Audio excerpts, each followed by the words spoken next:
You fill the tank, you glance at the total, and for a second it feels like the problem is just gasoline, just one annoying number on one ordinary day. But by the time you drive home, buy groceries, pay a delivery fee, open your power bill, and notice that the same salary somehow feels smaller again, the truth becomes harder to ignore because oil does not stay at the gas station. It travels through the entire economy, through trucks and ships and plastics and fertilizer and airline routes and warehouse costs, and then quietly shows up in the price of everyday life. That is why the oil shock of 2026 matters even to people who do not think about commodities, global shipping lanes, or energy markets at all, because when oil becomes more expensive and more volatile, middle-class households are not simply paying more for fuel, they are paying more for movement itself, and modern life is built on movement. Recent energy forecasts show Brent crude averaged about $103 per barrel in March 2026 and is expected to peak around $115 in the second quarter, while major global institutions have warned that higher energy prices are feeding inflation risk again in 2026. What makes this trap so effective is that it does not feel like one event. It feels like 100 separate irritations, a slightly more expensive commute, a grocery bill that creeps upward without any dramatic headline attached to it, delivery and logistics surcharges that appear almost invisible in the final price, utility costs that become harder to predict, travel that feels less affordable, products made from petroleum-based inputs, from packaging to household goods, becoming a little more expensive even when the label does not explain why. The middle class rarely experiences this as a crisis in the cinematic sense. It experiences it as erosion. That is the real danger, because gradual pressure does not trigger the same response as sudden disaster. When a family loses a job, the threat is obvious. When oil transmits higher costs slowly through dozens of categories, the damage is harder to isolate and therefore easier to normalize. The psychological effect is powerful. Most people still think of inflation as something broad and abstract, and they think of oil as something narrow and specific, but the relationship between them is more intimate than it first appears. Energy influences transportation, production, distribution, and expectations. Once fuel and freight become less stable, businesses start protecting margins, suppliers adjust prices, and consumers begin to feel that ordinary life is becoming more expensive even when their own behavior has not changed very much. The International Monetary Fund's April 2026 outlook explicitly notes that higher commodity prices are affecting economies directly through prices and indirectly through inflation expectations, which tend to be especially sensitive to energy and food.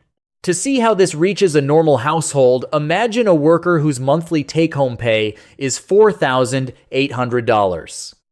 Last year, that household may have spent $250 on fuel, $900 on groceries, $220 on utilities, $300 on commuting-related costs, and another $600 on the countless categories touched by transport and energy, whether directly or indirectly. Now suppose fuel-related costs rise by even modest amounts across the year. Gasoline costs more, delivered goods become more expensive, airlines and transport services add pressure, and utilities become less predictable.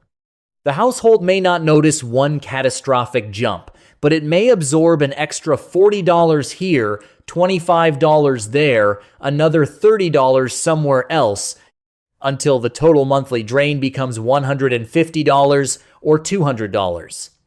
Over a year, that is $1,800 to $2,400 in lost breathing room. Not because the family made a reckless decision, but because the cost structure around them became heavier. The point is not that every household will face the same number. The point is that small energy-linked increases compound across categories faster than most people realize. This is where the middle class gets trapped. Wage growth, when it happens, is often interpreted as progress, but cost growth does not arrive in one neat line item, so it is emotionally easier to underestimate. If your income rises by 3%, but the energy-sensitive parts of your life rise faster, then your lifestyle can feel frozen even while your paycheck technically improves. That sensation confuses people, because on paper they appear stable, yet in practice they feel increasingly fragile. And when that fragility lasts long enough, families start making financial decisions from fatigue rather than strategy. They delay investing, they keep less cash buffer. They use credit cards more casually because the monthly gap feels temporary. They tell themselves the next month will be easier. That is how an energy shock becomes a wealth-building problem. The broader system matters too. Oil is not just a price, it is a signal. When oil becomes volatile, markets begin to price in uncertainty. Companies become more cautious. Central banks face a more difficult balance because inflation pressure can return even while growth weakens. The IMF now expects global growth to slow to 3.1% in 2026, while warning that a worse oil scenario would push inflation higher and growth lower. The International Energy Agency has also noted that prices have gyrated wildly in 2026 and that higher oil prices are adding further risks to the global outlook. That means the middle class is not only fighting expensive fuel, it is also fighting the second-order effects of an economy that becomes more cautious, more expensive, and less forgiving at the same time. This is why the oil crisis feels personal, even if you never trade commodities and never follow geopolitical news. You are not buying barrels of crude, but you are living inside a system that does. The useful perspective shift is to stop asking, why does everything suddenly feel harder, and start asking, where is energy hidden inside my spending? Because once you see oil as a background force rather than a gas station expense, the pattern becomes clearer. You notice that protecting your finances is not just about cutting random luxuries. It is about understanding cost transmission, reducing unnecessary exposure where possible, preserving cash flow, and being more deliberate with the categories most vulnerable to external shocks. That does not remove the pressure, but it does turn confusion into awareness. And that may be the most important lesson of 2026. The middle class often feels poorer not because of one dramatic failure, but because systems quietly become more expensive around it.